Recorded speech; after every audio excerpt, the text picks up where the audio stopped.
ललिता विशाखा आदि इन सब ने एक योजना बनाई। बोले आज एक काम करेंगे। बोले क्या? किशोरी जी जितनी सुंदर है ना, उतनी ही सुंदर सारी सखियां हैं। वो तो श्रृंगार किशोरी जी का विशेष होता है, इसलिए पता चलता है कि ये ललिता जी, ये विशाखा जी, ये ऐसे सब।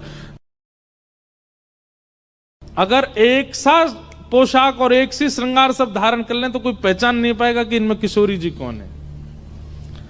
तो आज ललिता विशाखा ने एक लीला करी। एक सी पोशाक, एक से कुंडल, एक सी नथबेसर, एक से गले के हार, एक से सिर को टीका, बाजूबंद, पाम के नूपुर जो भी होते हैं, एक जैसा श्रृंगार। किशोरी जी बोली आज कहां कौतुक कर। बोले आप तो चुप रहो बिल्कुल। आज एक जैसा श्रृंगार होगा, एक जैसी माला, एक जैसे कुंडल, एक जैसे काजल, एक जैसी लालिमा, एक जैसो सब कछु।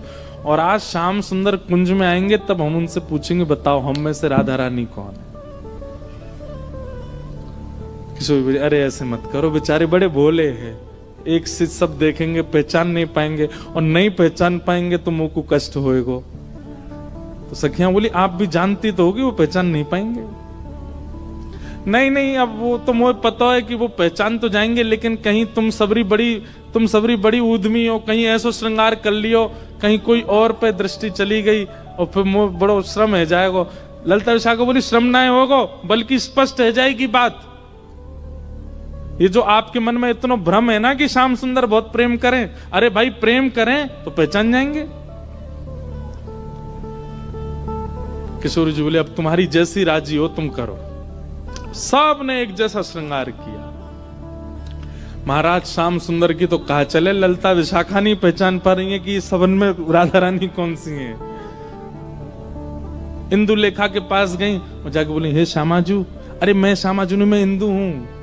वो श्यामा जी कौन से, फिर वो हाथ खड़ो कर रही को मैं हूं यहाँ पे, यहाँ आओ। ऐसी सबरी एक सी बन गई कि आपस में नहीं पहचान पा रही है किशोरी जी कौन सी है। आज सबरी सखी बड़ी प्रसन्न, बोले आज श्याम सुंदर को पता चलेगी, ये बहुत अपनो प्रेम व्रेम बता में।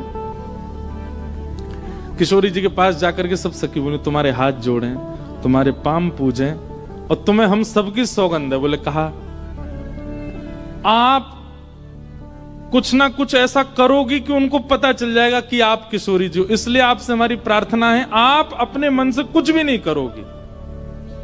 और सबसे आगे विशाखा जी खड़ी हो गई, मैं जैसे करूंगी मुंह देखती नहीं हूं, मैं जहां देखूं वहीं देखना है, मैं जैसे बोलूं वैसे बोलना है, मैं जब बैठूं वैसे बैठना है, मैं जब चलूं तब चलना है, मैं जो करूं वही करना है आपको। इतनी भोली हैं श्री जी, इतनी सीधी हैं, ठीक है कर लूंगी।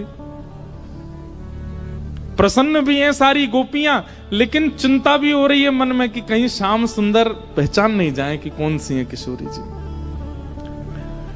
आहा, शाम की बेला हुई, ठाकुर जी बढ़िया सुंदर कटकाछनी पहन करके, मुकुट धारण करके, सुंदर श्रृंगार गलमाला पहन करके, और कानन में बढ़िया मकराकृत कुंडल धारण करके वंशी बजाते भय निकुंज में जैसे ही आए। निकुंज में प्रवेश करके जैसे नेत्र खोल करके देखे, आज तो भैया 9 राधा रानी खड़ी हैं सामने, अष्ट सखी और किशोरी जी। ठाकुर जी बोले जे का भैया ये सबरी किशोरी जी कैसे बन गई। अब सामने 9 की 9 एक साथ बोल रही हैं, आओ श्याम सुंदर स्वागत है। अब 9 को एक ही स्वर निकलो, भैया जिकाए गो ये इतने सारे कैसे है गए।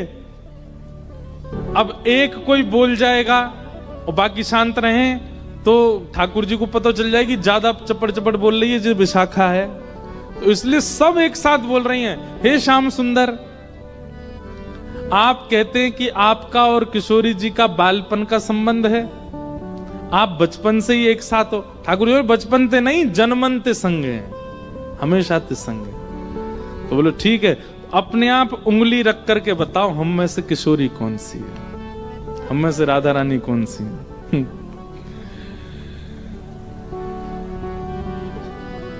ठाकुर जी पहले तो देखते रहे, एक एक के पास जाकर के देखें, एक जैसा स्वरूप, एक जैसा स्वभाव, एक जैसी आंख, एक और महाराज कहां तक कहें, पलक भी एक संगी झपका रही है सबरी। ठाकुर जी को आज नानी याद आ गई अपने, बोले कि भैया कौन सी किशोरी थी। वास्तविक में ठाकुर जी को सब पता है, लेकिन अब लीला किशोर सखियां कर रही हैं, यही तो लीला है, यही तो निकुंज का आनंद है। तो ठाकुर जी भी उसमें ईश्वरत्व प्रकट नहीं होने देते। लीला है तो लीला ही चलने देंगे। वहां ठाकुर जी सहज ही ऐसे हो जाते हैं, ठीक है नहीं पता मुझे। एक एक के पास जाकर श्यामा जी, मैं आपको सौगंध खा के कह रहा हूं, आप जो कहोगे सो करूंगा। अब पता नहीं कौन सी सखी है सामने, उससे ही कह रहे हैं, एक बार बताए तो आप ही हो ना।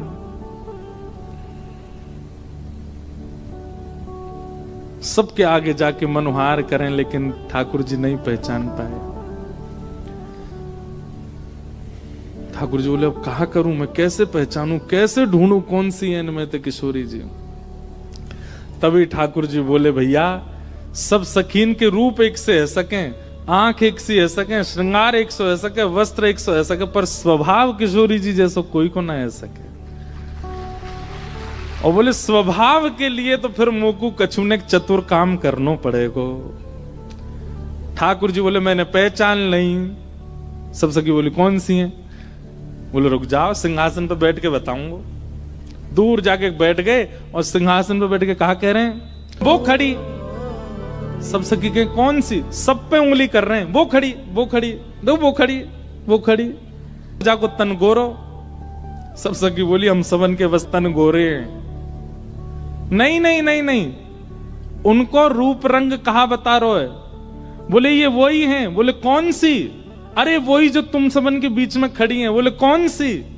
बोले जाने। कहा मैं जब छोटो हतो तब इनने ही मोकू सिखायो। बोले कहा सिखायो? बोले अरे बालपन में इनने ही मोकू छल करनो, इनने ही मोकू हट करनो, और कहा बताऊं अलग अलग प्रकार की चोरी करनो मोकू इनने ही सिखायो। जैसे ही कही ठाकुर जी ने बालापन में इन्हें ही सिखायो छल बल बहुविधि चोरी। इतने में ही किशोरी जी सामने आके मैंने कब सिखायो तुमको? ठाकुर जी बोले ये रही हमारी श्यामा जी। ललता विशाखा सब सिर पकड़ के बैठ गई। बोले हे किशोरी जी कहा कियो? किशोरी जी घबरा गई। अरे अरे मुझे गलती है गई। बोले गलती का है गई? आपने तो 2 मिनट में आके कह दी कि मैं हूं किशोरी। हाँ ठाकुर जी दौड़ करके गए, किशोरी जी को अंक में भर लियो। सब सकीन के कैसी भोली हमारी किशोरी जी, कैसी सीधी हमारी श्री लाडली जी।